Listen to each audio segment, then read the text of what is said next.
힘드시죠? 강의하는 사람이 힘들까요? 듣는 사람이 힘들까요? 제 생각에는 듣는 게 더 힘들어요. 어쨌든 저녁마다 짧지 않은 시간 노고가 많으십니다. 이번에 이 예언 공부를 처음 하시는 분들, 그리고 이 기독교 배경이 없는 분들에게는 참 죄송합니다. 짧지 않은 시간, 또 잘 이해도 되지 않는 말씀을 듣는 것 같아서 좀 힘드시겠지만 앞으로 계속 좀 더 들으시기를 바랍니다. 왜냐하면 이 예언은 한두 번 들어서는 이해가 잘 안 됩니다. 여러 차례 들으시면 마음이 편안해집니다. 저희 교회 나오신 지 얼마 안 된 분인데, 장로교 다니시다가 교회 나온 지 한 몇 달 안 된 분인데 집에서 이제 많이 들으셨어요. 요즘에 이제 예언을 들으면 옛날에는 불안하고 무서웠는데 요새는 편안하고 어떻게 대처할까, 이제 그걸 기도하신다고 그래요. 그게 정상입니다. 이번에 주제가 2절에 보면은 지나간 일들 내게 말씀하며 앞날에 될 일 내가 들을 때, 그게 핵심이에요. 예언을 통해서 우리는 지나간 일들을 들으셨고, 또 어제부터는 이제 앞으로 될 일을 듣고 계십니다. 이 말씀을 잘 듣고 믿으면 꿈만 같은 사실, 믿으니 세상 천국 같다. 여러분, 그런 경험의 시간이 되기를 바랍니다.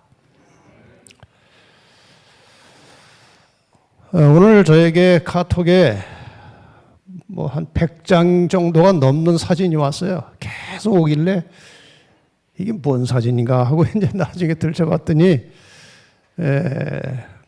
광릉예교회 김재광 장로님이 보낸 사진이에요. 자기 아는 친구에게 이번에 전도회를 한번 들어보라고, 물론 우리 교인이 아닌가 봐요. 이제 들어보라고 해서 이제 같이 듣고 있는데, 그 친구가 저녁마다 이걸 들으면서 아이하고 같이 들으니까 집중이 잘 안 돼가지고 이걸 다 찍는답니다. 나올 때마다. 그리고 그 다음날 찍은 사진 가지고 복습을 하니까 아주 공부가 잘 되더라. 그런 소식을 주셨습니다. 어쨌든 그렇게 열심히 공부하시는 그분에게 이번 기간 중에 하나님께서 성령을 통해서 충만한 은혜를 주시기를 바랍니다. 코로나 세상, 지구는 지금 어디로 가고 있는가? 어제 우리는 대충 이것이 앞으로 어떻게 될 것인지, 지구가 어디로 갈 것인지 대략 공부를 했습니다. 오늘 네 번째 날 저녁은 하나님의 심판을 알리는 나팔소리라고 하는 주제로 계시록 14장을 공부하겠습니다. 이사야 58장 1절에 보면은 크게 외치라, 아끼지 말라, 내 나팔소리를 크게 외치라, 아끼지 말라, 내 목소리를 나팔같이 날려 내 백성에게 허물을, 야곱집에 그 죄를 고하라.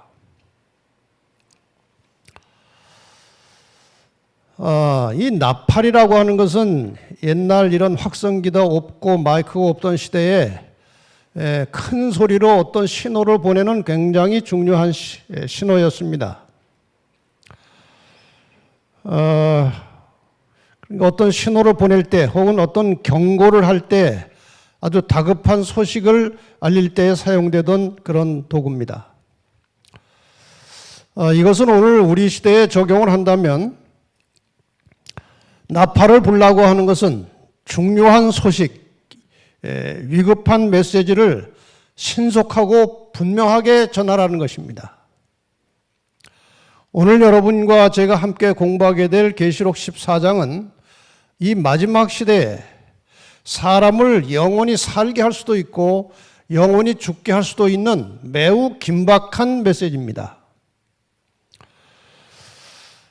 그래서 오늘 말씀을 들으시고 여러분이 이해만 하실 뿐만 아니라 이 말씀을 잘 새겨 들으시고 주변에 함께 살아가는 많은 사람들에게 전하시는 새로운 출발이 되기를 바랍니다.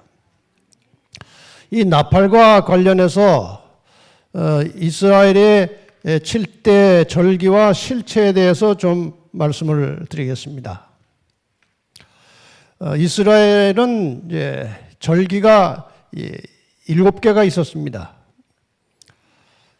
잘 아시는 대로 1월 14일은 6월절이고 그 다음 날 15일부터 21일까지가 무교절이고 그 다음에 16일이 초실절입니다.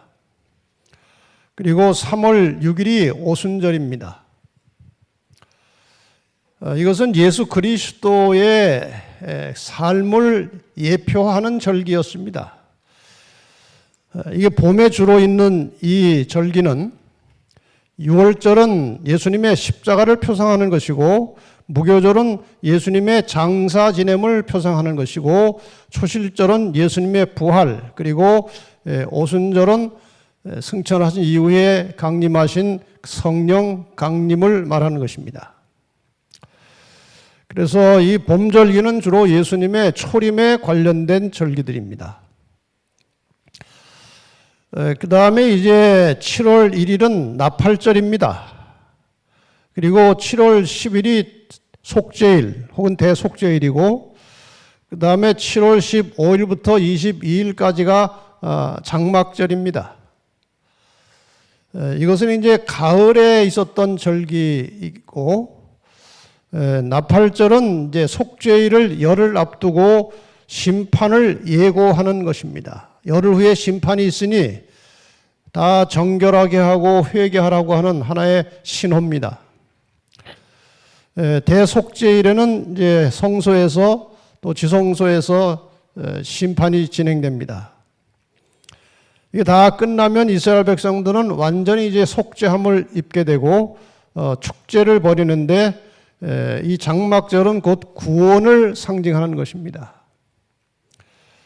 이렇게 해서 이 가을절기는 예수님의 재림과 관련을 갖는 것이죠. 그래서 오늘 공부하는 계시록 14장의 이 메시지는 바로 대속죄를 앞두고 나팔을 부는 그런 것과 같습니다. 예수님의 재림을 앞두고 심판과 재림을 경고하는 그러한 내용이 바로 계시록 14장입니다. 자, 그러면은 누가 계시록 14장 새 천사의 기별을 전하는 것인가에 대해서 먼저 계시록 14장 1절에 나옵니다. 내가 보니 어린 양이 시온산에 섰고 그와 함께 14만 4천이 섰는데 그 이마에 어린 양의 이름과 그 아버지의 이름을 쓴 것이 있도다. 14만 4천이라고 하는 말씀이 여기에 이제 등장합니다. 14장이 열리면서 이 14장의 메시지를 전하는 사람들의 그 집단의 명칭이 나오는데 그것이 14만 4천입니다. 그런데 중요한 것은 그들이 어린 양과 함께 있었다는 것입니다. 14만 4천, 이 마지막 시대의 특별한 이 무리들은 결코 홀로 있는 것이 아니고 예수 그리스도와 함께 있다는 사실을 기억하시기를 바랍니다. 그분이 끝까지 우리와 함께 계실 것입니다. 그래서 이미 잠시 공부했던 대로 14만 4천이는 역사의 마지막 부분에 하나님을 대적하면서 그 백성들을 핍박하는 짐승과 그 연합 세력에 대항하여 싸우는 하나님의 백성들을 가리키는 것입니다. 어제 잠깐 공부하셨던 이 선악의 마지막 싸움의 구도에 있어서 교회와 예수 선 그리고 세상과 사탄 악 사이에 벌어지는 마지막 싸움의 장면이 계시록 13장과 14장입니다.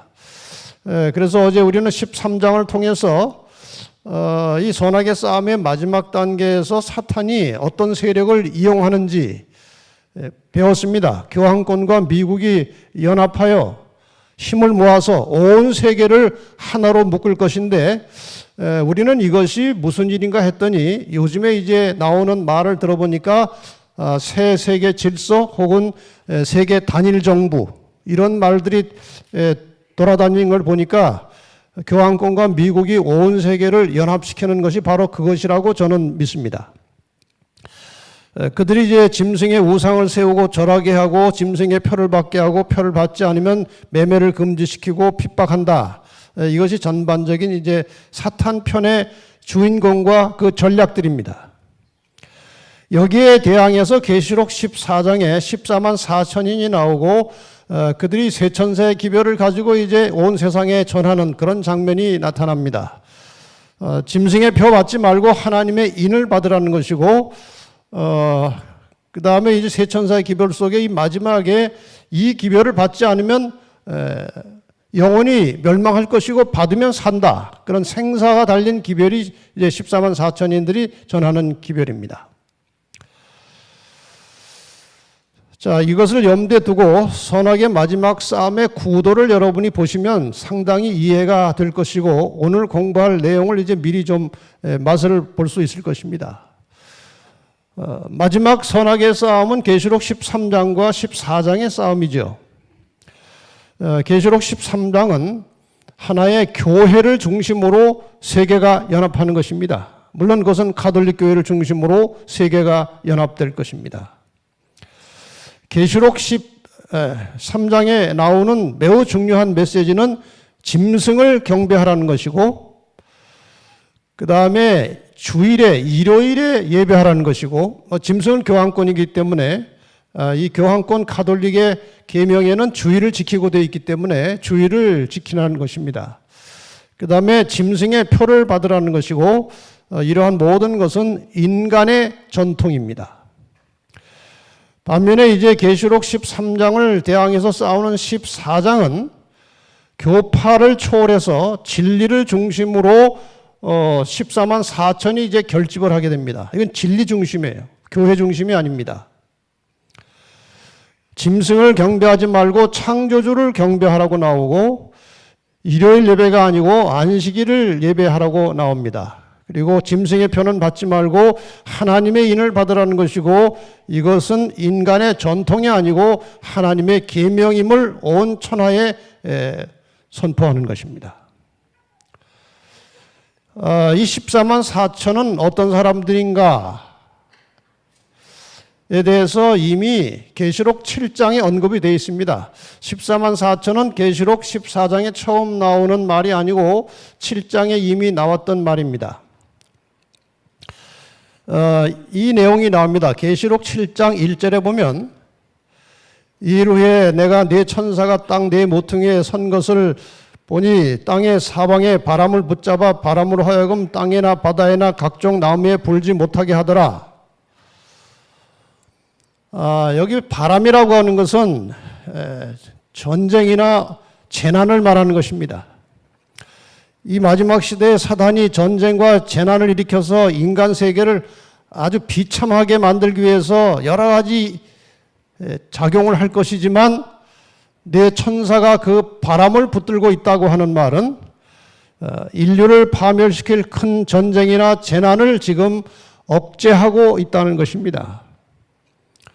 이 네 천사를 통한 하나님의 능력이 거두어지면 아마 이 지구는 사탄이 정말 무시무시한 재난을 쏟아부어서 사람들을 파멸시킬 것입니다.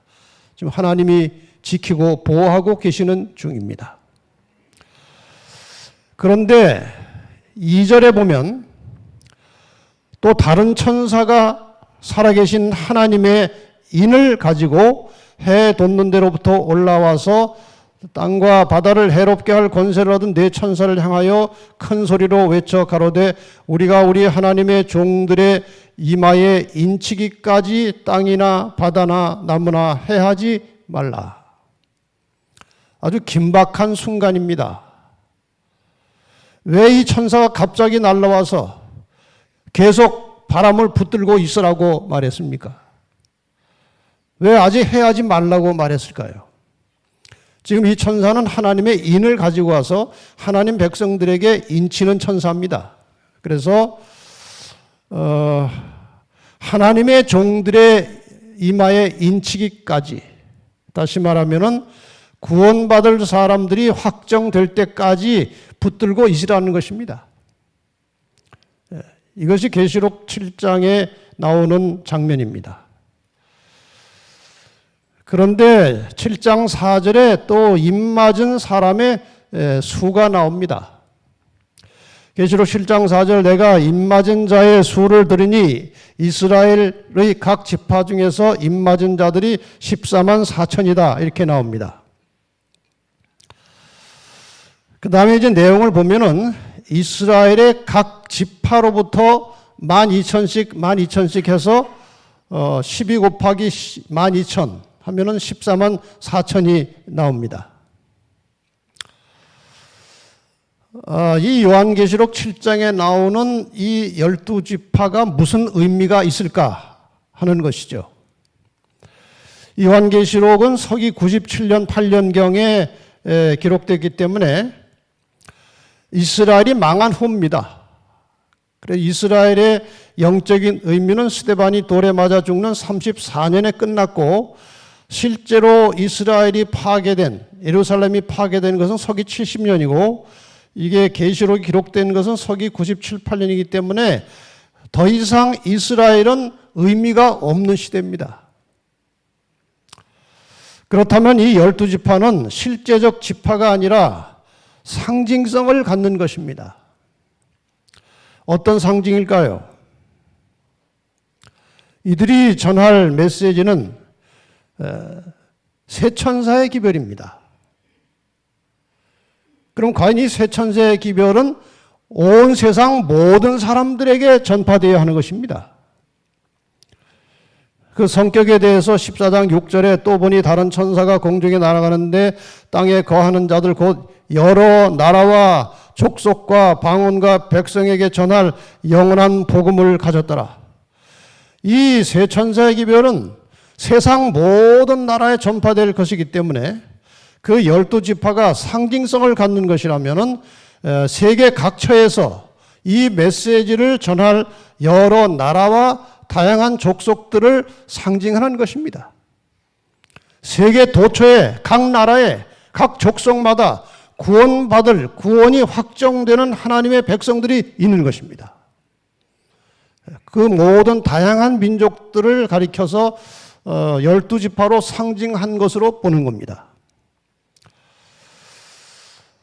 여기 14만 4천이 실제 수인가 상징 수인가에 대해서 우리 본교회 대총회에서는 매우 분명한 입장을 이미 문서로 남겨놓았습니다. 12는 12지파에 기초한 고대 이스라엘의 수이다. 그것은 또한 12사도를 위해 세워진 교회의 수이다. 따라서 14만 4천이라는 수는 그 수가 구성하고 있는 완전성에 비추어서 하나님의 교회 연합과 완전성 그리고 완성을 상징하는 것으로 이해되어야 한다 그랬어요. 이것을 실제 수라고 계속 그렇게 또 주장하는 분들도 물론 있습니다. 그런데 성경의 꽤 많은 부분들은 모든 사람이 공통적으로 정확하게 일치되는 해석이 아닌 것들이 상당히 많아요. 그래서 제가 종종 이제 공부를 가르치다가 그런 말을 합니다. 우리가 지금 이렇게 가르치고 있고 저렇게 가르치고 있는데 나중에 구원받아서 하늘에 가면 하나님께서 너 그거 그렇게 가르치는 게 아닌데 잘못 가르쳤어. 그런 게 많이 있을 것이다 이거예요. 그러나 우리가 지금 아는 범위 내에서는 최선을 다해서 성경에 가장 근접한 해석을 해야 하는 것입니다. 이 14만 4천을 인수분해를 하면은 12 곱하기 12 곱하기 1000입니다. 이 12라는 숫자나 1000이라는 숫자나 다 상징성이 있습니다. 12는 조직수고 1000은 충만하다고 할 때 천천만만, 하늘에서는 뭐 천년이 하루 같고 할 때 이게 충만하다고 말할 때에 1000이라고 하는 숫자를 씁니다. 그렇다면 14만 4천은 그 수가 얼마이든지 간에 이 마지막 시대의 하나님의 마지막 기별을 전할 하나님의 군대는 충분하다. 뭐 그렇게 해석할 수도 있을 것입니다. 중요한 것은 14만 4천은 어떤 사람들인가 하는 겁니다. 14만 4천이 어떤 사람들입니까? 구원이 확정돼서 하나님의 인을 받은 사람들입니다. 또 마지막에 일어날 짐승의 권세를 대적해서 싸울 군사들입니다. 그들은 목숨을 걸고 하나님께 충성하는 사람들이고 또 그들은 진리의 마지막 증인들이고 또 온 세상을 향해서 이 마지막 경고를 외칠 사람들입니다. 더 나아가서 그들은 계시록 14장의 새 천사의 기별을 전하는 하나님의 군사들입니다. 대략 우리가 14만 4천을 이렇게 보고 있습니다. 더 나아가서 이들은 마지막 선악의 싸움을 싸울 사람들이기 때문에 마지막 싸움을 싸우다가 산채로 구원, 살아서 구원받는 사람들을 말한다. 이것도 상당히 중요한 의미입니다. 14만 4천은 물론 하나님께서 예외적인 특별한 케이스를 두실 수 있겠지만 전반적으로 대체적으로 우리가 이해하고 있는 것은 14만 4천은 살아서 구원받을 사람들이다. 이렇게 해석하고 있죠. 자, 그러면 하나님의 인은 무엇이고 입맞은 자들은 어떤 사람들인가?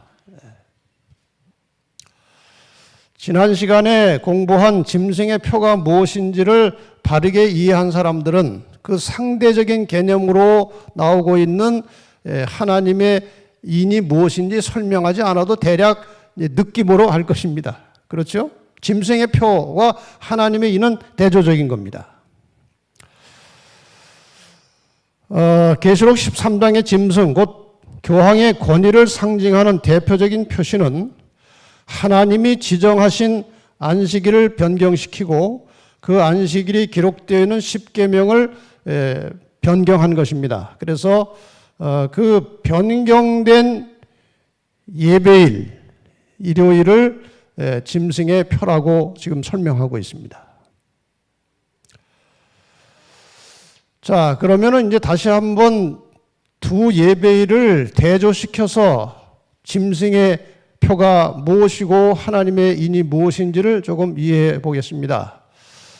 하나님의 계명에서 예수님께서는 우리들에게 창조주로서 우리들에게 안식일을 지키라고 말씀하십니다. 이 교황권에서는 안식일 대신 주일을 지키라고 명합니다. 안식일에 대해서는 에스겔 20장 12절에 또 나는 그들을 거룩하게 하는 여호와인 줄 알게 하려 하여 내가 내 안식일을 주어 그들과 나 사이에 표징을 삼았다. 하나님께서 안식일을 가지고 그들과 나 사이에 사인을 만들었다. 표징을 삼았다고 말씀하시고 더 나아가서 마가복음 2장 28절에 예수님께서 인자는 안식일의 주인이라고 말씀하셨습니다. 그럼 주일은 무엇을 근거로 해서 지키느냐? 여기 회심자를 위한 가톨릭 교리의 문답서에 보면 어느 날이 안식일인가라고 하는 문에 대해서 토요일이 안식일이다라고 답을 합니다. 다시 우리는 왜 토요일 대신 일요일을 지키는가에 대해서 답은 가톨릭 교회가 라오디게아 종교회의에서 그 존엄성을 토요일에서 일요일로 옮겼기 때문이다. 자, 이것은 하나님과 인간이 지금 대립하고 있는 것입니다. 그래서 이 땅에 거하는 모든 사람들은 하나님의 말씀을 따를 것이냐, 인간의 말에 복종할 것이냐, 둘 중에 하나를 선택을 해야 합니다. 일요일이 짐승이 상징하는 교황권의 권위, 그것을 상징하는 짐승의 표라면 안식일은 창조주 하나님이 모든 천지 만물의 주인이심을 확인시켜주는 도장입니다. 절대로 인간이 그 도장을 바꾸면 안 되는 것입니다. 이건 제 개인 생각입니다만은 왜 짐승의 인이라고 하지 않고 짐승의 표라고 했을까? 제가 그걸 한번 생각해 봤어요. 왜 짐승의 인일까? 짐승의 인이 아니고 짐승의 표일까? 사탄은 지금 임시로 이 지구와 죄인을 관리하고 있을 뿐이지 주인이 아니기 때문에 도장을 찍으면 안 됩니다. 도장은 주인이 찍는 거예요. 그러니까 사탄은 자기 말 잘 듣는 사람을 이렇게 표시하는 거지 도장은 못 적어요. 다 누구의 소유입니까? 하나님의 소유입니다. 자, 그런 의미에서 이제 하나님의 인에 대해서 우리가 뭐 다 아는 것이지만 성경적으로 잠깐 복습을 해보겠습니다.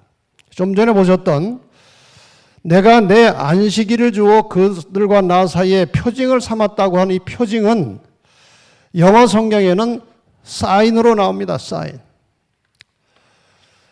옛날에 우리는 은행 거래할 때 통장에다가 항상 뭘 찍었어요? 도장을 찍었어요. 근데 외국에서는 도장 안 찍으면 뭐 합니까? 사인을 하고 요즘 우리나라에서도 이제 사인을 합니다. 이게 도장이나 사인이나 같은 의미예요. 그러니까 안식일이 하나님의 사인이다. 도장이다. 정확한 표현입니다. 출애굽기 31장 13절에도 너는 이스라엘 자손의 고하에 이르기를 너희는 나의 안식일을 지키라. 이는 안식일을 지키는 것은 나와 너희 사이에 너희 대대의 표징이다. 사인이다.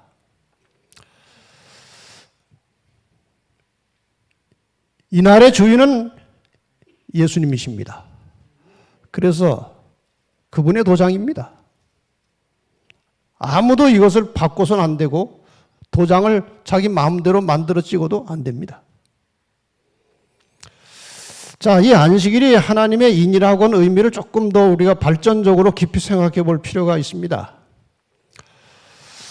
여러분이 하나님의 십계명을 보시면 간단하게 요약해서 보면은 네 번째 계명이 안식일이 들어있는데 안식일 계명은 사실 아주 깁니다. 그렇죠? 아주 길어요. 안식일 계명 전체를 보면은 이렇게 깁니다. 뭐 다 읽지 않겠습니다만은 여러분이 잘 보시면 저게 중요한 용어들이 나옵니다. 하나님 여호와라고 하는 이름이 나옵니다. 땅과 바다와 그 가운데 모든 것을 만드신 창조주라고 하는 언급이 나옵니다.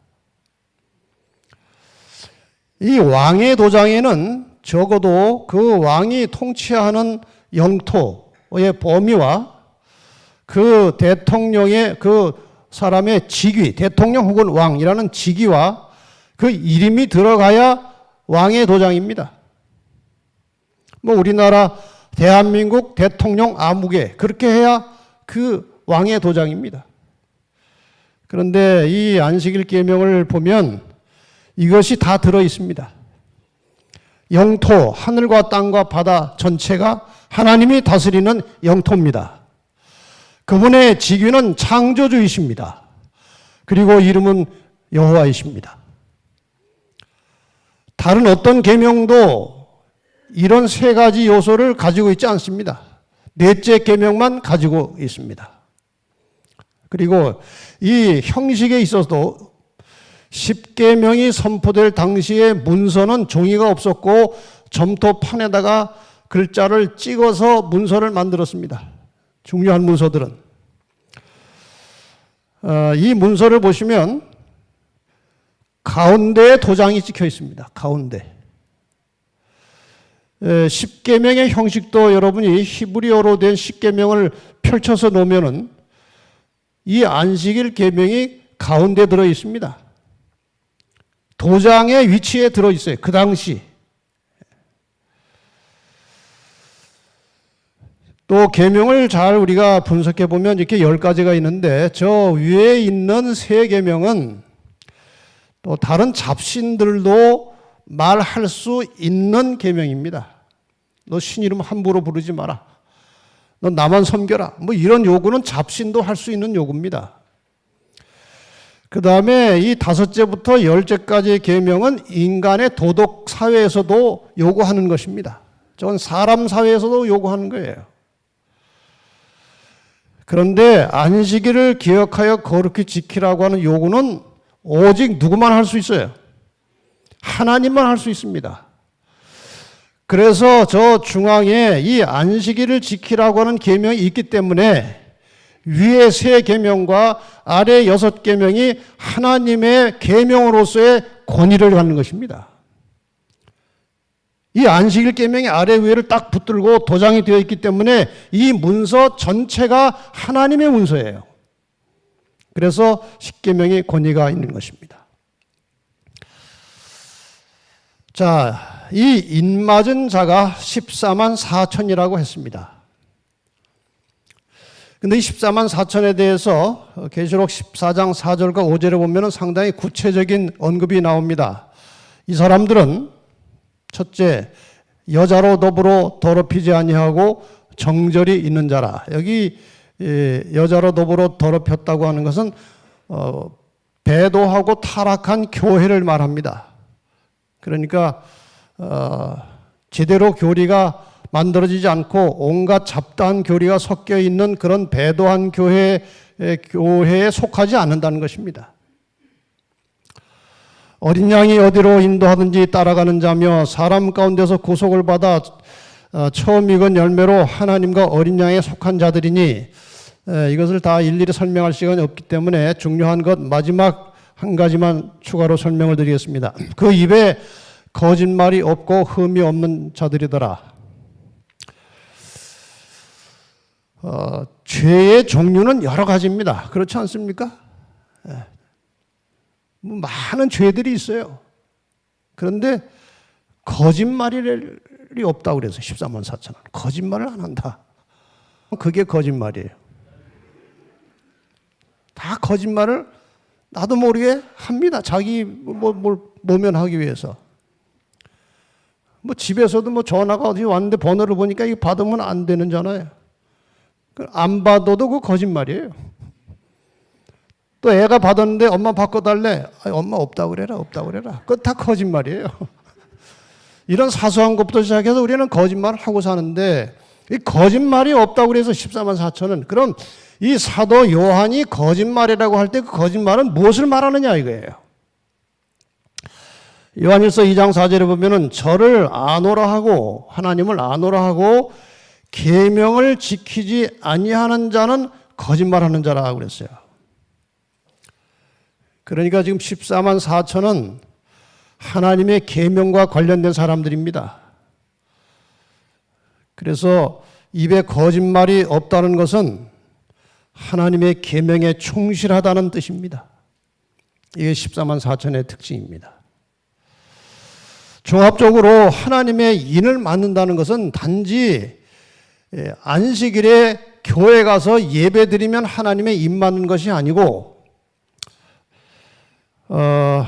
하나님의 인을 맞았다는 것은 안식일을 포함한 하나님의 계명 전체에 충실한 하나님의 자녀들이다. 그런 포괄적인 의미를 가지고 있어요.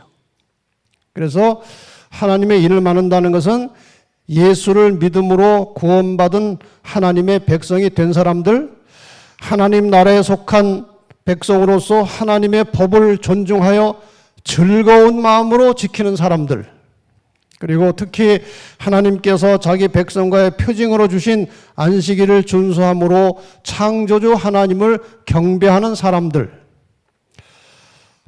하나님의 품성의 사본인 계명을 준수하는 삶. 우리가 안식일을 지킨다는 것은 계명 속에 명시되어 있기 때문에 지키는 것 아닙니까? 그러면은 이 안식일을 지킨다는 것은 계명에 순종한다는 것이고, 그 계명은 하나님의 품성의 사본이기 때문에 안식일을 포함해서 계명을 잘 준수하면 하나님의 품성이 나타나게 되어 있는데, 그것이 바로 사랑이라고 하는 품성입니다. 안식일은 철저하게 지키는데 사랑이 없다. 그럼 인하고는 관계가 별로 없습니다. 우리가 진정으로 하나님을 사랑하는 마음으로 그분의 계명에 또 안식일에 순종한다면 그분의 품성을 닮아가시게 되기를 바랍니다. 그것이 열매예요. 그것이 열매입니다. 그러므로 하나님의 인을 맞은 가장 확실한 증거는 겉보기에 토요일 날 안식일에 교회 가는 것이 인 맞은 확실한 증거가 아니고 그러한 신앙생활을 통해서 품성이 변화되었을 때 그것이 인을 맞는 것이라고 하는 겁니다. 여러분, 그냥 남보기에 안식일 지키는 사람을 넘어서 여러분이나 저나 이 안식일을 포함해서 하나님의 계명에 순종함으로 하나님의 품성을 날마다 닮아가는 온유하고 겸손한 그리스도인들이 되시기를 바랍니다. 이 사람들이 전하는 마지막 촉청과 경고의 메시지가 바로 세 천사의 기별입니다. 이 세 천사의 기별은 내용은 길지 않지만 이것을 분해하고 분석하고 해석하는 것은 굉장히 방대합니다. 그래서 이 세 천사 기별에 대한 어떤 영적이고 또 개인적으로 적용시켜야 할 교훈들을 여기서 다 다룰 시간이 없기 때문에 이번에는 문자로 기록된 의미만 정확하게 여러분들에게 설명을 해드리겠습니다. 문자적 의미도 상당히 중요하기 때문에 그것을 제대로 이해할 필요가 있습니다. 자, 첫째 천사의 기별. 계시록 14장 7절부터 나옵니다. 그가 큰 음성으로 가로되 하나님을 두려워하며 그에게 영광을 돌리라. 이는 그의 심판하실 시간이 이르렀음이니. 요즘에 꽤 많은 사람들이 사랑의 하나님이 심판을 왜 하시겠느냐? 웬만하면 다 구원해 주시지 그 사랑의 하나님이신데 심판 그렇게 중요하지 않다고 말하는 사람들이 의외로 많이 있습니다. 그거는 하나님을 반밖에 모르는 겁니다. 하나님의 속성은 정확하게 사랑과 공의가 절묘하게 조합되어 있는 것입니다. 하나님은 사랑과 공의의 하나님이세요. 자, 이 심판에 대해서 제가 잠깐 설명을 좀 드리겠습니다. 이런 원리입니다. 예수님께서 이 비유를 말씀하셨어요. 천국은 마치 바다에 치고 각종 물고기를 모는 그물과 같으니 그물에 가득하매 물가로 끌어내고 앉아서 좋은 것은 그릇에 담고 못된 것은 내어버리느니라. 세상 끝에도 이러하리라. 세상 끝에도 좋은 고기는 담고 못된 것은 버리는 일이 있겠다 그 말이에요. 천사들이 와서 의인 중에서 악인을 갈라내어 풀무불에 던져 넣으리니 거기서 울며 이를 갈미 있으리라. 지금 이 비유에서 우리가 좀 더 확대해서 보면은 그 바다의 많은 고기들은 이 세상 사람들입니다. 그물에 걸려 들어온 고기는 하나님을 믿는다고 하는 사람들입니다. 그런데 하나님을 믿는 사람 중에도 진짜가 있고 가짜가 있는 겁니다. 그래서 외형적으로 하나님을 믿는다고 공언하는 사람들을 가려내야 하는 겁니다. 진짜인지 가짜인지. 예수님께서 알곡과 쭉정이라고 말씀하셨습니다. 곡식과 가라지라고 말씀하셨어요. 세상 끝에도 그 악인과 의인을 갈라내야 의인을 데리러 오시는 겁니다. 맞습니까? 그러니까 심판은 불가피한 거예요. 히브리 9장 27절에 한 번 죽는 것은 사람에게 정하신 것이요 그 후에는 심판이 있으리니. 분명합니까? 시편 9편 7절에 여호와께서 영원히 앉으시며 심판을 위하여 보좌를 예비하셨도다. 계시록 20장 12절에 죽은 자들이 자기 행위를 따라 책들이 기록된 대로 심판을 받으니 죽은 자도 심판받고 산 자도 심판받아요. 심판이라는 것은 예수님의 재림을 앞두고 재림 시에 구원받을 사람들을 확정짓는 것이기 때문에 심판은 재림과 연결되는 겁니다. 심판이 가까이 왔다는 것은 뭐가 가까이 왔다는 것입니까? 재림이 가까이 왔다는 겁니다. 그래서 인류의 구원을 위해서 주님께서 재림하실 때 그 재림 직전에 전해지는 마지막 초청 혹은 경고의 기별이 바로 세 천사의 기별입니다. 자, 내용을 다시 한번 이제 살펴보겠습니다. 지금 심판에 대해서만 알아봤는데, 하나님을 두려워하며 그에게 영광을 돌리라. 이 말 속에도 무한히 많은 의미가 들어있어요. 그러나 이 낱말만 가지고 좀 해봅시다. 하나님을 두려워하며 그에게 영광을 돌리라 한 다음에 이는 그랬어요. 이는이 뭡니까? 왜 영광을 돌려야 하느냐? 왜 하나님을 두려워하며 그에게 영광을 돌려야 하느냐? 이유는 심판할 시간이 가까이 왔다는 것입니다. 이 말은 재림이 임박한 종말 시기가 됐다는 뜻입니다. 그러므로 세 천사의 기별은 재림이 가까이 온 종말 시대에 전해질 마지막 메시지예요. 그 다음에 나오는 말씀은 하늘과 땅과 바다와 물들의 근원을 만드신 이를 경배하라 그랬어요. 이건 또 연관시키면 그의 심판할 시간 재림이 임박했기 때문에 하나님께 영광을 돌려야 한다. 그러면 하나님께 영광을 돌리는 방법이 무엇이냐를 말하는 것입니다. 하늘과 땅과 바다와 물들의 근원을 만드신 이를 경배하라는 거예요. 자, 퀴즈를 하나 내겠습니다. 아주 쉬운 겁니다. 하늘과 땅과 바다와 물들의 근원을 만드신 이 긴 낱말을 세자로 하면 뭡니까? 창조주예요. 그러면은 창조주를 경배하라 하면 됩니다. 그런데 왜 이 표현을 썼을까 하는 것입니다. 창조주를 경배하라고 하면 되는데 왜 이 표현을 썼을까요? 이 표현이 어디에 나와 있는지를 알려면 네 번째 계명으로 들어가야 됩니다. 이 속에 창조주를 경배하는 것이 무엇인지가 나오지 않습니까? 하늘과 땅과 바다 그 가운데 모든 것을 만들고 제7일에 쉬셨다. 그러므로 창조주 하나님을 경배하고 그에게 영광을 돌리는 방법은 창조의 기념일 제7일 안식일을 구별하여 지키라는 것입니다. 분명하지 않습니까? 그래서 창조주를 경배하라고 하는 것은 이 종말의 시대의 재림을 앞두고 수많은 교회, 수많은 성도들이 하나님의 계명에 명시된 안식일을 지키지 않을 것을 하나님이 다 아십니다.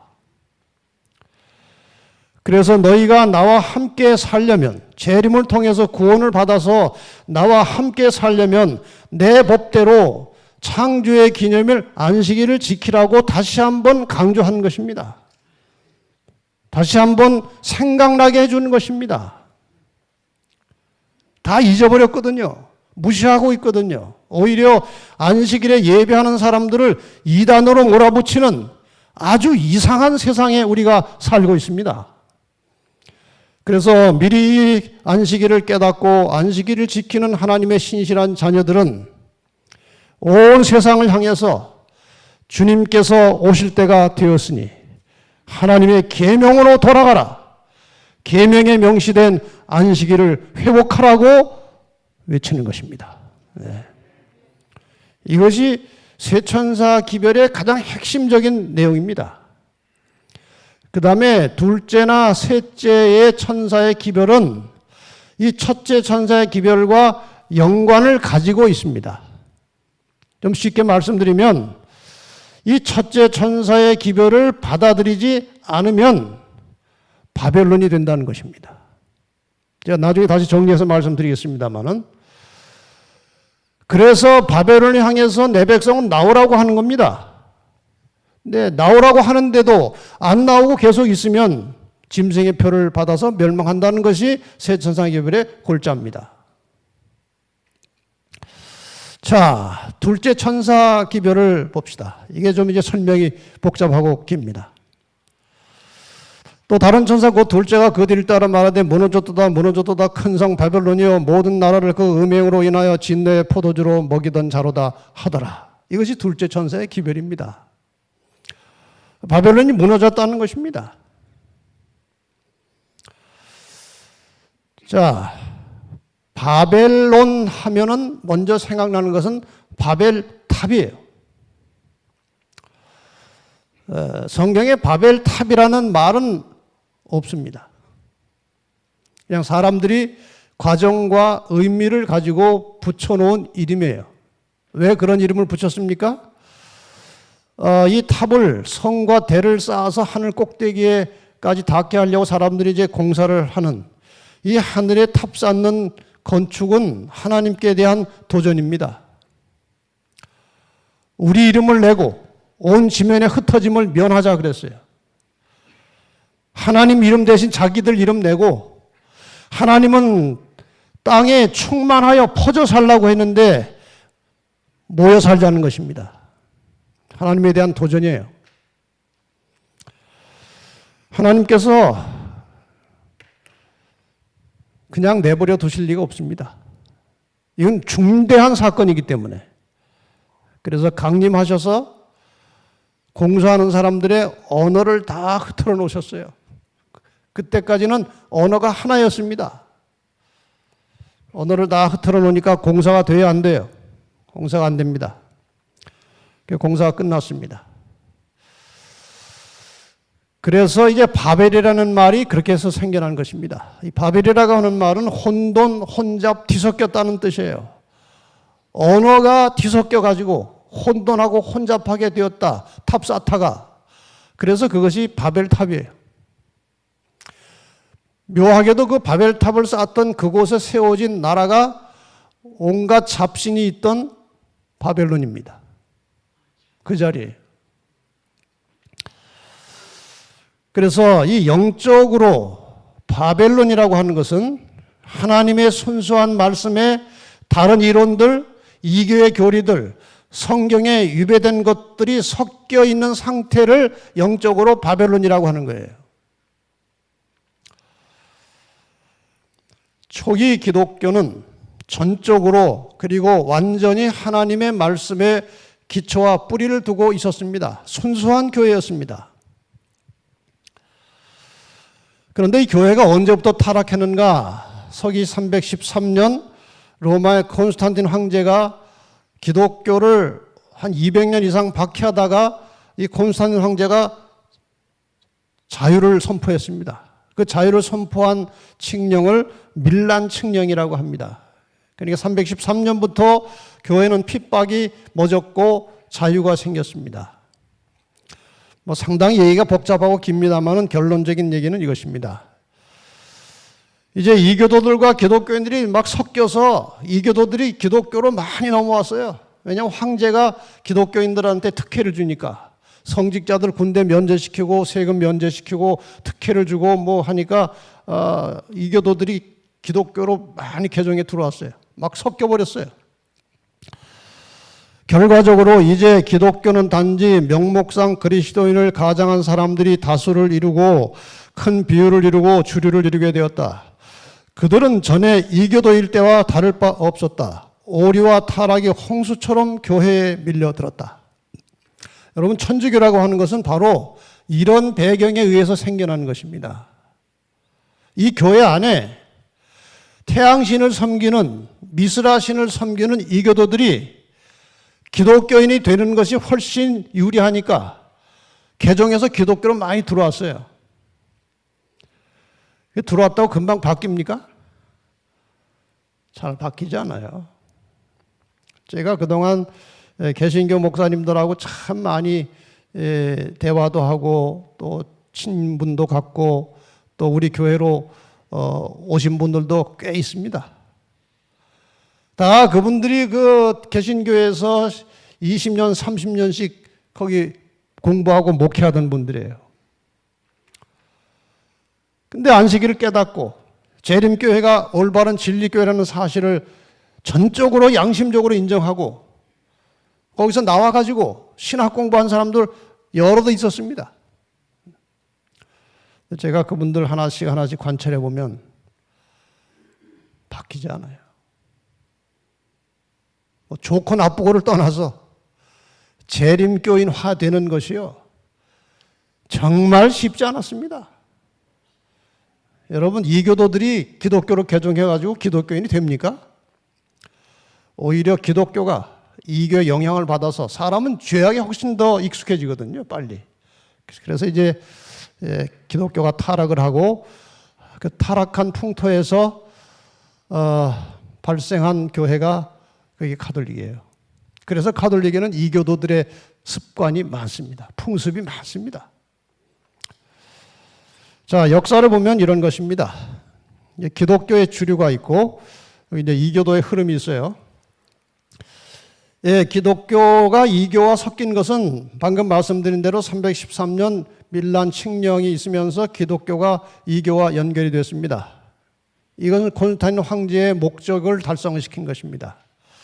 콘스탄틴 황제는 자기가 말로는 기독교로 개종했다고 했지만 속셈은 그게 아니었고, 자기 치하에 있는 기독교도들과 미스라 태양신 교도들을 하나로 통합시키려고 그렇게 한 것입니다. 그래서 이제 기독교가 이교와 만나면서 기독교 안에 여러 가지 이교도들이 쓰던 제도가 기독교화돼서 들어오기 시작했습니다. 제일 처음에 들어오는 것이 부활절입니다. 부활절은 원래 기독교 절기가 아닙니다. 태양신과 관련이 있습니다. 364년에 이교 예배일을 이교도의 예배일로 바꿨습니다. 일요일로. 378년에 로마 교회 감독이 이교도의 승원장을 겸직했습니다. 어떻게 가능합니까? 절대로 할 수 없는 일인데 이렇게 한 것이에요. 590년에는 드디어 이 로마 교회 감독이 점점 힘이 커지고 높아지더니 교회의 황제라 하는 교황이라는 이름을 쓰기 시작했습니다. 800년에는 마리아에게 기도를 시작했고 1184년에는 교회 말을 듣지 않는 사람들을 심판해서 처형시키는 종교재판소가 설치돼서 운영되고 1190년도에는 면죄부를 만들어서 판매하고 1229년에는 마침내 성경을 보지 못하도록 금지시켰습니다. 그리고 1439년에 영원불멸설에 기초한 연옥설을 확정시켜서 많은 돈을 벌었습니다. 면죄부와 연옥설은 돈 버는 수단이었습니다. 1870년에는 교황은 오류가 없다, 교황이 하는 말은 다 옳다, 이런 법까지 만들었어요. 외도 화채설, 고해성사, 염주, 묵주 이런 등등의 이교도들의 풍습을 가지고 교회에 들어온 것입니다. 여기에 저항해서 이 천주교가 이렇게 해서 만들어졌고, 여기에 저항해서 1517년에 종교개혁이 일어나면서 다시 개신교로 또 쪼개져 나온 것입니다. 이것이 역사입니다. 그래서 이 교회 안에 온갖 이교도들의 풍습이 이제 들어온 것입니다. 영원불멸설, 일요일 예배, 마리아 숭배, 교황 무류설, 부활절, 면죄부, 화채설, 연옥설, 영세, 고해성사 이런 것들이 교회 안으로 몰려 들어와 가지고 바벨론이 된 것입니다. 섞였으니까 바벨론이에요. 성경보다 교회 전통이 상위법이 된 것입니다. 저것이 바로 저 웅장한 저 건물이 바로 말씀과 믿음은 죽고 의식과 형식만 남은 배도한 교회의 모습이에요. 저런 것을 보고 종교개혁자들은 교황과 카톨릭을 적그리스도요 바벨론이라고 규정했습니다. 종교개혁자들은 다 그렇게 생각했습니다. 마르틴 루터의 말을 빌리면 바벨론 즉 적그리스도의 나라가 아니면 마치 하나님인 것처럼 교회에 앉아 자신의 교리와 제사로 죄와 멸망의 벌을 증가시키는 죄의 사람 멸망의 아들이 누구겠는가. 수세기를 통해 이 모든 조건은 교황권의 횡포에 의하여 성취되었다. 이것이 종교개혁자들의 사상입니다. 그래서 종교개혁자들의 사상에 따르면 절대로 개신교와 카톨릭은 하나가 될 수 없는 것입니다. 그래서 이것이 이제 카톨릭이 이런 여러 가지 이교의 습관들에 섞여서 1차 영적 바벨론이 되었습니다. 여러분 이걸 보시면 좀 이해가 될 것입니다. 천주교의 주요 오류, 방금 말씀드린 마리아 숭배, 고해성사, 화채설, 미사제도, 연옥설 이런 것들입니다. 뭐 이외에도 많이 있지만 개신교의 신앙의 기초는 무엇입니까?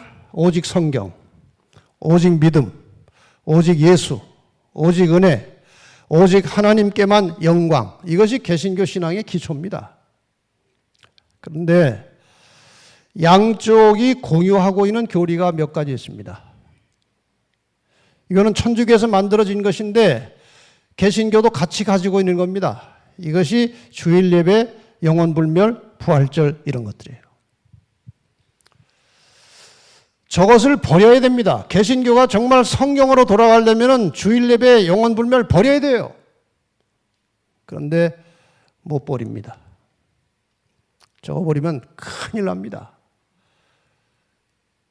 만약에 교회 개신교 지도자들이 주일 예배 영원불멸이 그게 천주교에서 만들어진 것이고 성경에 맞지 않으니 다시 성경에도 돌아가자고 개신교 지도자들이 말을 하면 교인들이 가만히 있겠습니까? 큰일 납니다. 그래서 안식일을 깨달은 많은 개신교 목사들이 동호회 만들어가지고 별도로 안식일 지키는 사람들도 많아요. 이것이 우리 현실입니다. 바로 이러한 공유하는 교리 때문에 개신교는 다시 천주교로 들어가게 되어 있습니다. 이게 한국신앙직재위원회를 만들어서 천주교와 개신교가 합쳐지는 방법을 연구하는 거예요. 천주교와 개신교 일치와 친교를 아주 본격적으로 시작해서 지금 진행 중에 있다는 것이죠. 이렇게 해서 개신교도 옛날 가톨릭의 모습으로 돌아가는 것입니다. 말씀과 믿음은 죽고 의식과 형식만 남은 현대 교회 모습은 옛날 거대한 성당과 건축 양식만 다를 뿐이지 거의 같은 것입니다. 얼마나 거창하고 얼마나 화려합니까? 교회가. 교회 머리 대신 예수님은 겸손하고 초라한 분이에요. 이건 그리스도의 정신이 아닙니다. 그래서 지속적인 개혁을 멈추고 옛 로마 교회의 교권과 부를 추구하는 개신교회 역시 2차 영적 바벨론이 된 것입니다. 어제 제가 잠깐 설명드렸습니다. 짐승과 짐승의 우상.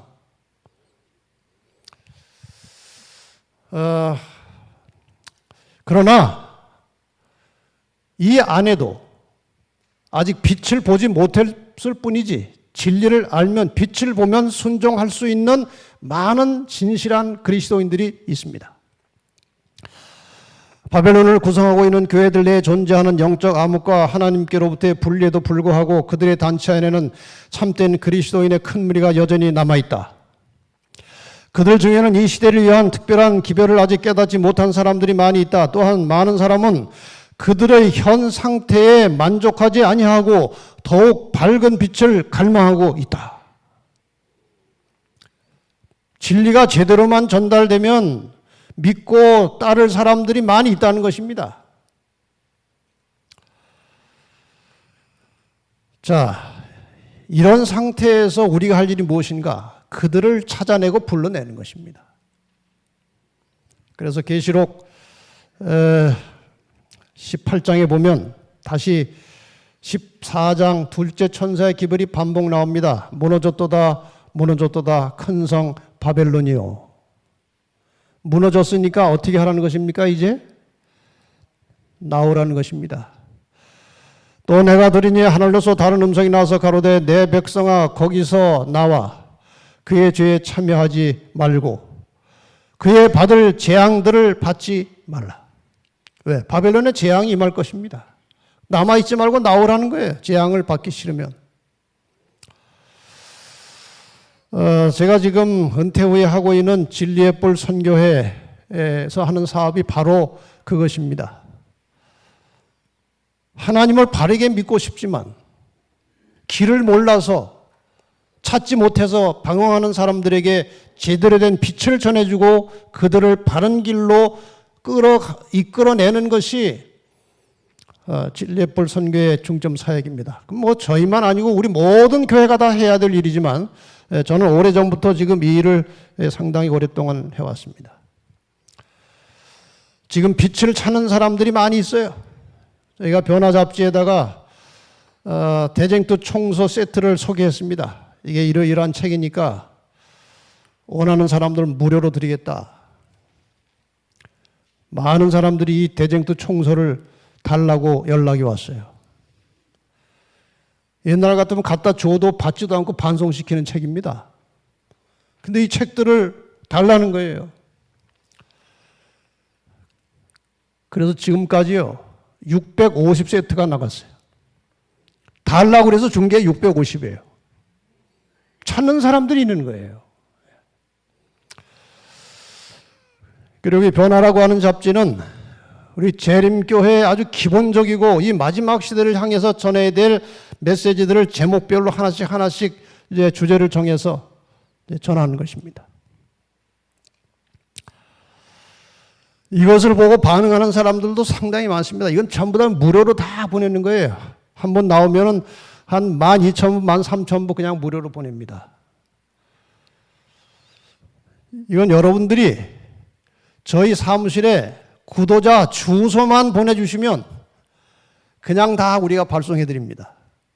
지금 이 방송을 들으시는 각 교회에서 앞으로 구도자들 주소가 확보되면 저희한테 보내주세요. 그럼 저희가 이 잡지를 다 보내겠습니다.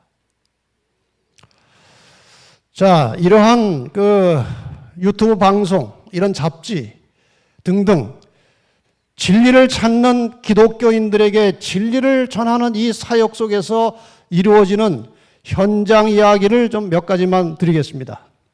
바벨론에서 나오고 있는 사람들 이야기입니다. 자, 첫 번째 이야기는 이 변화 잡지를 통해서 진리바다에 들어가서 진리를 찾은 사람의 이야기입니다. 이분은 대전에서 계시는 박미자 안녕하세요. 집사님. 저는 대전에 사는 박미자 집사입니다. 장로교에서 40여 년 신앙생활하고 있었습니다. 늘 하나님의 말씀에 대한 갈증을 가지고 진리를 애타게 찾다가 변화지를 통해 진리를 깨닫게 되었습니다. 그러나 다니고 있는 교회 성도들과 또 주변에 저를 알고 있는 사람들과 친척들 생각에 쉽게 교회를 떠날 수가 없었습니다. 그런 사정 때문에 하나님께서 언젠가 진리의 길로 인도해 주시기를 44년을 진리 횃불 교회 말씀과 진리 바다 등을 통해서 혼자 계속 성경 공부를 했습니다. 예언 설교 전체는 6번 들었고요. 성경 공부를 하면서 계속 제 딸에게 받은 바 말씀을 전하니 그럼 뭘 망설이냐고 하더군요. 그 딸은 현재 충남대학 재학 중입니다. 마침내 작년 5월 결단을 내리고 다니던 교회를 떠나 재림성도가 되었고 6월 말에 그 딸과 함께 침례를 받았습니다. 그리고 12월 마지막 안식일 집사 안수까지 받게 되었습니다. 저희 목사님께서 권사에서 집사로 떨어진 집사님 축하합니다 라고 말씀하시더군요. 굉장한 칭찬의 말씀이죠. 요즘은 유튜브 채널 7에 들어가서 말씀을 듣고 있습니다. 저처럼 애타게 갈급한 마음으로 진리의 말씀을 찾고 있는 많은 영혼들과 진리를 깨닫고도 용기를 내지 못하는 우리 형제들이 거기서 나오라는 주님의 음성을 들을 수 있도록 많이 기도해 주시고 계속해서 세천사의 기별을 전해 주시면 감사하겠습니다. 저는 지금 300선교사에 가입하여 내 백성아 바벨론에서 나오라는 마지막 메시지를 전한 일에 동참하고 있습니다. 네, 이분이 저희 진리를 깨달았지만 주변 사람들의 시선 때문에 4년 동안을 다니던 교회를 다니면서 계속 혼자 공부를 하다가 딸에게 자꾸 전하니까 딸이 아니 그렇게 정확한데 왜 망설입니까? 그런 거예요. 그래서 딸하고 같이 침례받고 작년에 돌아왔어요. 지금 우리 300선교사에 가입해가지고 열심히 복음을 나누고 있습니다. 이분은 포항에서 사는 그 물류회사 사장님이신데 몇 달 전부터 이제 접촉이 됐습니다. 사연을 제가 좀 빨리 읽겠습니다. 목사님 강의와 말씀을 통해서 답답하던 신앙생활이 확고한 진리의 말씀 위에 선뜻한 기쁨이 있어요. 과거의 습관들을 하나씩 고쳐나가려고 노력 중입니다. 저와 같이 참된 진리를 찾는 사람들이 많을 것 같아서 진리바다 말씀들을 전하고 있습니다. 말씀을 한 번만 들어보면 안개가 걷히고 실체가 보일 텐데 사람들이 다 제 마음 같지는 않은 것 같습니다. 목사님 덕분에 조금씩 진리를 알아가는 것 같아 무한 감사드립니다. 사실은 지난주에 지금 출석하고 다니는 교회에 출석하지 못한다고 교구 목사님께 말씀드렸고 차량 부장님께도 말씀드렸어요. 30년 장로교 신앙을 했는데 목사님 덕분에 이제야 소경이 눈을 뜬 것 같아 얼마나 기쁘고 감사한지요. 성경 통독도 많이 하고 목사님 강의나 말씀을 통해 영적 분별력을 갖춰서 전도하는 일과 예수님의 성품으로 닮아가는 것을 제 인생의 목표로 삼아야겠어요. 목사님, 그냥 넘어갑시다. 목사님 오랜만에 문안드립니다. 오늘 안식일 예배에서 이단에 관한 말씀을 잘 들었습니다. 처음에는 반신반의했는데 이제는 제가 진리로 다가감을 느끼고 확신하게 되니 마음에 평안이 가득합니다. 진리로 이끄시는 성령님께 너무 감사드리고 또 목사님께도 감사드립니다. 날마다 예언의 신을 읽고 듣고 하면서 하나님의 크신 사랑을 느끼며 지내고 있습니다. 오늘 예배 때 소개해 주신 제7일 안식일 예수님께 기본 교리서를 한 부 보내주시면 합니다. 말씀으로 무장하고 교리를 확실히 알면 복음을 전할 때 강한 무기가 될 수 있을 것 같습니다. 요즘은 제 거래처에 모두 통보해서 안식일을 지키는 것이 가능해졌고 신규로 거래하는 곳도 안식일을 지키기 위해서 토요일에는 영업하지 않는다고 미리 말하니까 다들 양해해 주셔서 큰 어려움은 없습니다. 모두가 주님의 은혜임을 느끼고 감사드립니다. 성령님을 구하는 기도로 하루를 시작하니 마음이 평안이 가득합니다. 자, 이런 사람들이 많이 있다는 것입니다. 진리가 제대로 밝혀지면, 깨달으면 결단할 사람들이 있다는 거예요. 이번엔 제주도에서 이제 공부하고 나온 분입니다. 제주도에서 자발적으로 우리 교회를 찾아간 분이에요. 이번에 사연을 좀 잠깐 보십시다. 저는 어린 시절부터 장로교회를 다녔습니다. 30년 이상 신앙생활을 했지만 너무나 평범한 신앙생활이었고 늘 아쉬웠던 부분은 구원의 확신이 없었습니다. 그러던 중 어떤 분에게서 일주일 동안 전도집회를 한 내용의 말씀을 듣고 구원의 확신을 갖게 되었습니다. 알고 보니 구원파였습니다.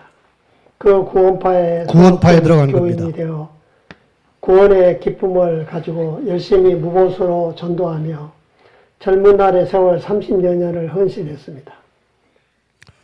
집도 팔아서 헌금을 드렸고 구원파는 전국에서 모인 헌금으로 많은 사업을 했습니다. 세월초 사건 후에 구원파의 실체를 알게 되었고 진리를 찾는 150여 명의 성도들과 30여 년을 다녔던 구원파를 나오게 됐습니다.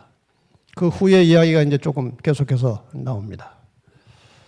정말 답답하고 괴로운 심정을 하나님께 기도하며 많은 고통의 시간을 보내다가 인터넷에 성경 중심의 교회가 있지 않을까 그런 생각이 들어 성경 중심 교회를 쳤더니 채널 7이 나왔습니다. 김대성 목사님의 설교를 들어보니까 그동안 제가 그렇게 갈급한 마음으로 찾고 찾던 진리의 말씀들이 샘물처럼 쏟아져 나왔습니다. 아내와 함께 2달 동안 하루에 3편, 4편의 말씀을 들으면서 이 시대에 필요한 놀라운 진리의 말씀을 깨닫게 되었습니다. 다니엘서, 계시록을 역사적, 현실적, 미래적으로 이렇게 쉽게 풀어주신 말씀에 감사하며 재림교회 성도가 되기로 결단하는 것은 어려운 일이 아니었습니다. 함께 신앙하던 동료들에게도 이 진리를 전하고자 노력하였으나 제 마음과 같지 않았습니다. 계시록 14장 세 천사의 기별의 말씀을 들을 귀가 있는 자들이 깨닫게 되는 것 같습니다. 6월부터 저희 부부가 자발적으로 제주중앙교회에 참석하여 새로운 신앙을 시작하였으며 2020년 11월 7일 성도들의 환영 속에 제7일 안식일 예수 재림 중앙교회 입교식이 있었습니다. 하루하루를 즐겁고 감사하며 행복한 마음으로 살게 인도하여 주신 하나님과 김대성 목사님께 감사를 드립니다. 예, 이분은 설교만 듣고 자발적으로 찾아간 사람이에요. 진리를 깨닫고. 그런데 이 얘기 중에 제 얘기가 자꾸 나와서 제가 참 쑥스럽습니다만은 어떻게 할 수가 없어요. 저하고 연결돼가지고 그렇게 된 사람들이 주로 있기 때문에 양해해 주시기 바랍니다. 제가 뭐 제 자랑하려고 하는 건 1%도 없으니까 그렇게 이해해 주시기 바랍니다. 이분은 저쪽 구로구 온수동에서 사시는 분인데 몇 달 전에 저희 교회에 이제 오셨어요. 이런 이야기입니다. 저는 어릴 때부터 장로교 예장합동 측에서 신앙생활을 했습니다. 고1 때 저희 교회에 부임해 오신 목사님께서 예언을 가르치셨습니다. 오늘 교회 안 왔으면 큰일 날 뻔했다는 마음이 들 정도로 말씀의 은혜가 충만했고 설교 듣고 집에 가는 길은 기쁨이 충만했습니다. 2년쯤 지나서 그 목사님은 독일 선교사로 떠나시고 다른 목사님이 오셨는데 말씀이 귀에 잘 들어오질 않았습니다. 결혼 후 남편은 신앙이 없었고 시어머니와 함께 교회를 다니고 있었는데 교회를 옮겨야 되겠다는 마음이 들어서 마지막으로 간 교회가 순복음교회였습니다. 순복음교회에서는 신앙계라는 잡지가 있는데 그 내용 중에 신아무개 목사님이 쓰신 글에 일요일에 예수님이 부활하셔서 주일이 되었다는 말씀이 있었습니다. 그런데 저는 늘 안식일이 어떤 날인지 궁금했고 어릴 때 들었던 예언 설교가 그리워서 유튜브에 들어가서 예언 설교를 찾다가 강아무개 목사님과 손아무개 목사님 계시록 다니엘 예언 공부를 하게 되었습니다. 나중에 알고 보니까 그분들이 안식일 교인들이었습니다. 누군지 다 아시죠? 코로나가 시작되면서 앞으로 세상이 어떻게 될 것인지 궁금해서 다시 유튜브에서 여러 목사님들의 설교를 듣던 중 김대성 목사님의 설교를 듣게 되었습니다. 그런데 말로만 설교하시는 것이 아니고 파워포인트를 사용해서 시각적으로 아주 알아듣기 쉽게 가르쳐 주시니까 귀에 쏙쏙 들어오고 이전에 들었던 예언 설교와는 다르다는 것을 느꼈습니다. 동영상에서 강의를 마치면서 진리를 알기 쉽게 설명해 주는 변화잡지 무료 구독 신청이 있어서 그것을 구독하려고 전화를 했다가 코를 깨게 되었습니다. 성경상 올바른 안식일을 지키게 되어 감사하고 남은 자손이 되었으니 순교자의 정신으로 끝까지 예수님과 동행하며 살고자 합니다. 오직 나와 내 집은 여호와 하나님만 섬기기를 간곡히 소원합니다. 이분은 아들, 딸 그리고 아들의 여자친구까지 해서 네 분이 안식일마다 저희 교회 그 구로 온수에서 안식일날 예배를 드리러 오고 있어요. 끝으로 한 분만 더 들어보겠습니다. 지금 제가 왜 이것을 여러 가지를 드리는가 하면은요. 현장에서 이런 일이 벌어지고 있어요. 장로교에서 40여 년 신앙생활하고 있었습니다. 늘 하나님의 말씀에 대한 다시요. 안녕하세요. 저는 어린 시절부터 장로교회를 다녔습니다. 그런데 한 3년 전 다니던 교회 목사님의 설교가 점점 이상해지면서 성경에 맞지 않는다는 생각이 들었어요. 그래서 교회 다니는 것을 중단했습니다. 그러던 중에 작년 연말부터 뭔가 마음이 자꾸만 불안해지고 어려서부터 믿던 하나님을 다시 찾아야겠다는 생각이 문득문득 들기 시작했어요. 그래서 유튜브에 들어가서 한국에서 유명한 목사님들을 찾아서 설교를 많이 들었습니다. 그러다가 목사님들의 설교가 점점 조금씩 정리가 되면서 채널 7에서 나오는 김대성 목사님의 설교를 듣게 되었는데 모든 말씀을 성경을 근거로 해서 설교를 하시니까 신뢰심이 생겨서 그때부터 본격적으로 김 목사님 설교만 집중해서 듣기 시작했어요. 아침부터 저녁까지 외출하는 것도 중지하고 말씀만 들었습니다. 말씀을 들으면서 이제 무엇인가 결정을 해야겠다는 생각을 가지고 하나님께 참 진리 교회로 인도해달라고 간절히 기도를 드리는 중에 김 목사님을 만나야 되겠다는, 그래서 상담을 좀 하고 싶은 그런 마음이 들었습니다. 사무실 근처에 2번 답사를 하고 용기를 내서 3번째 사무실에 올라와서 목사님을 만나 상담을 했습니다. 목사님께서는 언제라도 질문이 있으면 연락하라고 하셨지만 저는 이미 마음을 확정하고 왔기 때문에 목사님 그럴 필요 없습니다. 다음 주부터 제가 이 교회에 나오겠습니다 하고 목사님께 말씀드렸어요. 그래서 7월 4일 안식일 첫 주부터 저는 진리 횃불 교회를 출석을 시작했습니다. 그리고 지난 9월 5일에 드디어 침례를 받고 재림교회에 입교하였습니다. 요즘은 너무나 즐겁고 행복한 마음으로 신앙생활을 하고 있습니다. 안식일을 회복하고 나니까 다른 계명들은 지키려고 노력할 필요도 없이 제 생활이 변화가 되더라고요. 그리고 최선을 다해서 전도도 하고 있습니다. 안식일이 그렇게 기다려지고 기쁜 날일 수가 없어요. 교회에 가면 참 행복합니다. 저를 진리기 위해 남은 교회로 인도해 주신 하나님과 목사님께 진심으로 감사드립니다. 고맙습니다. 이분이 여기 앉아 계십니다. 예. 자, 바벨론에서 내 백성이 나오는 일이 이루어지고 있습니까? 앞으로 하나님께서 늦은 빛 성령을 통해서 이러한 일을 지금은 아주 조금씩 여기저기 맛보기로 오지만 때가 되면 하나님께서 많은 사람들을 지금 기별을 듣고도 망설이고 있는 사람들 하나님께서 다 나오게 하실 것입니다. 열심히 전하시기를 바랍니다. 이제 마지막 세 번째 천사의 기별을 간단히 정리하고 마치겠습니다.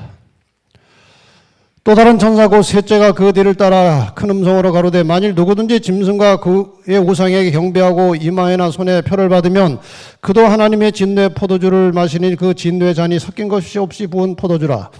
거룩한 천사들 앞과 어린 양 앞에서 불과 유황으로 고난을 받으니 그 고난의 연계가 세세토록 올라가리로다 하고 반복해서 한 번 요약해서 더 나옵니다. 짐승과 그의 우상에게 경배하고 그 이름의 표를 받는 자는 누구든지 밤낮 쉼을 얻지 못하리라 하더라. 자, 이것은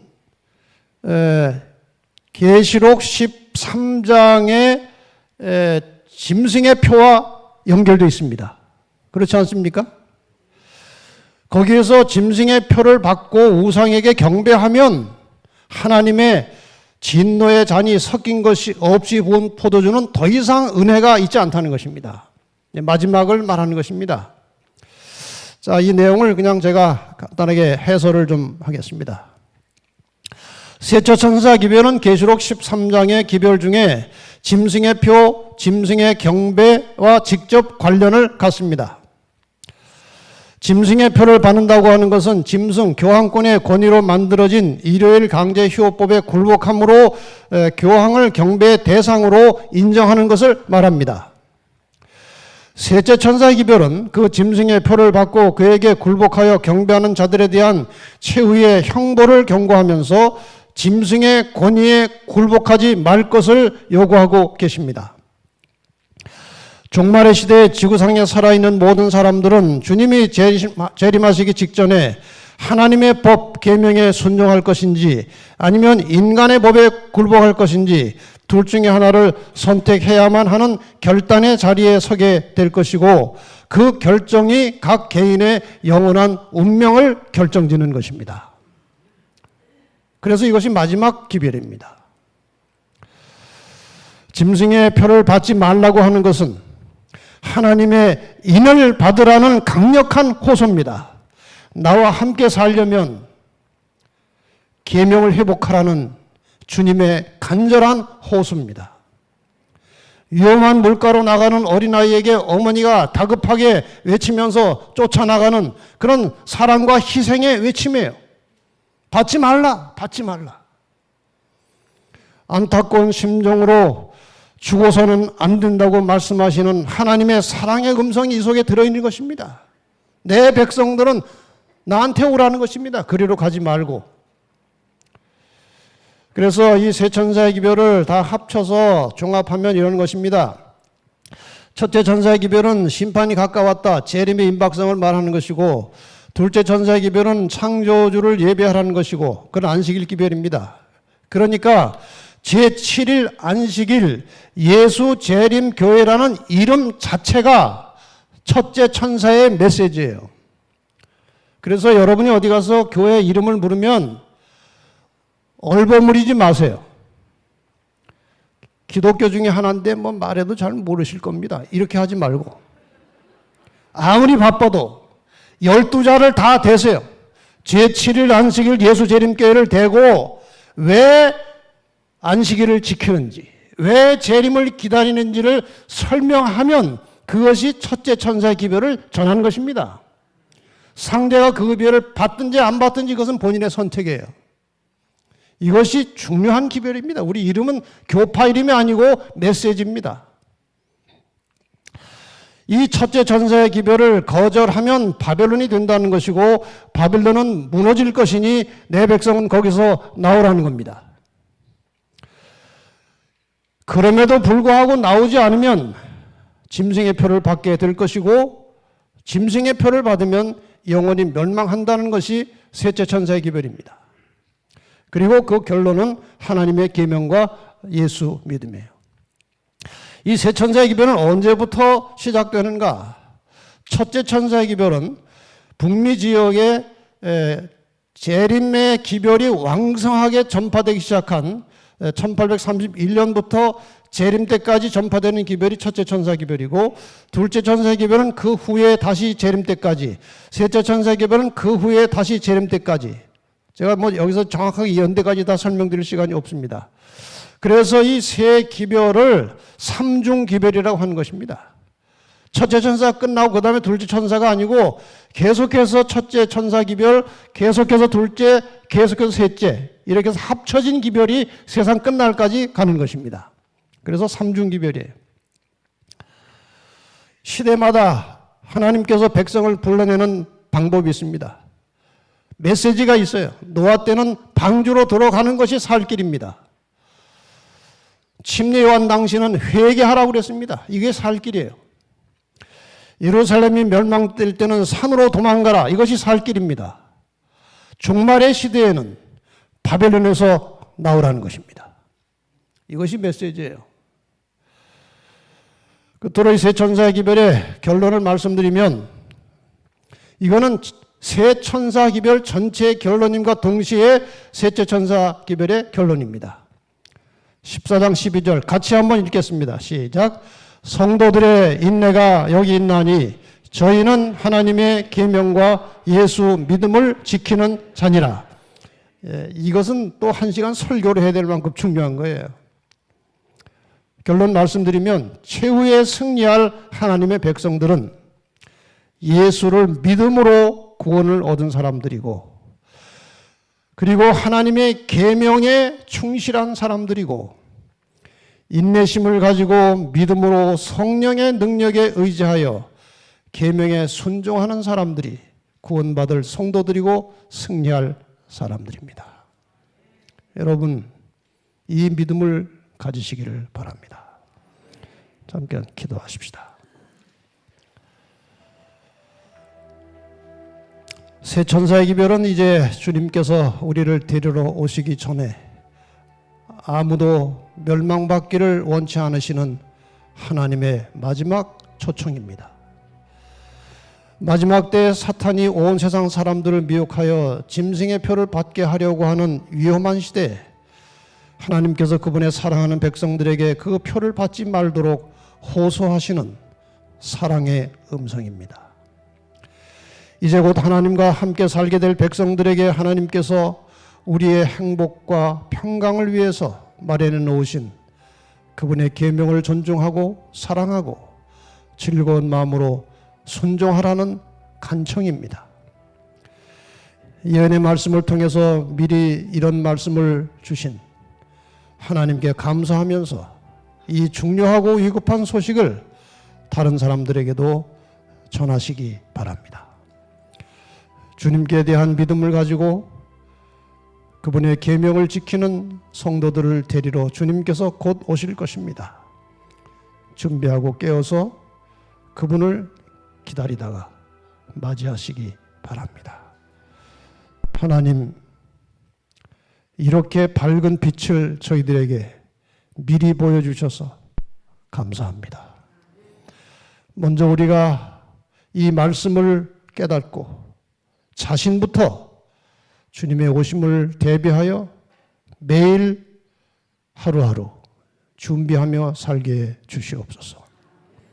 세상에 대한 관심 가급적 끊어버리고 육으로 살지 말게 하시고 영으로 살게 하여 주시옵소서.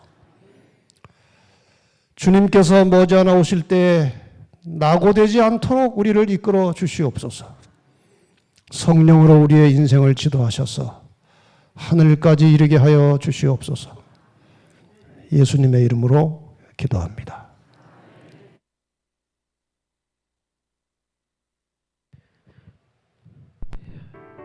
여러분, 지금 이 시간은 말씀 퀴즈의 시간입니다. 함께 말씀 퀴즈 풀어보시도록 하겠습니다. 첫 번째 퀴즈입니다. 출애굽기 13장 31절과 에스겔 20장 20절에서 하나님과 그 백성 사이의 표징이라고 한 것은 무엇인가?